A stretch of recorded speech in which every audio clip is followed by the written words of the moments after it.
چې د مونځ په دوران کې چا د سر نه ټوپۍ وغورځېږي او بیا دغه مونځ کوونکی انسان دغه ټوپۍ راوچتوي، آیا د دغه مونځ کوونکي انسان دغه مونځ فاسدېږي او که نه فاسدېږي؟ ګرانو کتونکو، کله چې د یو مونځګزار نه په مونځ کې ټوپۍ وغورځېږي او که دغه مونځګزار په قیام کې یعنې په ولاړه باندې و یا دغه مونځګزار په حالت د رکوع کې و او په دغه دواړو صورتونو کې دغه مونځګزار ټوپۍ ته ورکوز شو، ورټیټ شو، دغه ټوپۍ راواغېستله، په خپل سر باندې کېښودله، نو په دې سره د دغه مونځګزار دغه مونځ فاسد شو او دغه مونځګزار به دوباره د خپل مونځ اعاده کوي. خو که چېرته د یو مونځګزار نه دغه ټوپۍ په حالت ته سجده کې وغورځېده یا په حالت ته قاعده کې چې یعنې په تشهد باندې ناست وي، نو په دغه دوران کې دغه مونځګزار ټوپۍ راوچتوي، خو ټوپۍ صرف یو لاس سره، داسې نه چې دواړه لاسونه استعمال کړي. که چېرته دواړه لاسونه په دغه صورت کې استعمال کړي چې په سجده کې یا په قاعده کې دنه ټوپۍ غورځېدلې وه، نو دغه مونځګزار دغه مونځ فاسدېږي. خو که چېرته دغه مونځګزار صرف یو لاس استعمال کو، په دغه یو لاس باندې دغه ټوپۍ راواغېستله او په خپل سر باندې کېښودله، خو په داسې طریقې سره چې دغه عمل د عمل قلیل وګرځېږي، یعنې عمل کثیر ته ونه رسوي، یعنې ډېر کار ته ونه رسوي،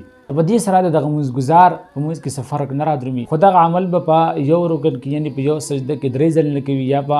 تشهد کې په تحیه کې به چې دغه عمل 3 ځلې نه کوي. که چېرته په یو لاس سره دغه عمل په یو رکن کې 3 ځلې وکړو، نو په دې سره دغه مونځګزار دغه مونځ فاسدېږي. خو که چېرته صرف په سجده کې یو ځل وکړو یا چې دی په تشهد کې په تحیه کې چې دی صرف یو ځل په یو لاس سره دغه ټوپۍ راواغېستله او په سر باندې کېښودله، نو په دې کې څه حرج نشته دی. خو که چېرته دغه مونځګزار نه دغه ټوپۍ بار بار غورځېږي او دی چې یو ځل 2 ځل واخلي او بیا چې دی بیا غورځېږي، نو دغه مونځګزار دپاره بغیر د ټوپۍ نه دغه مونځ صحیح کېږي. په دغه دوران کې په مونځ کې څه فرق او څه حرج نه رادرومي.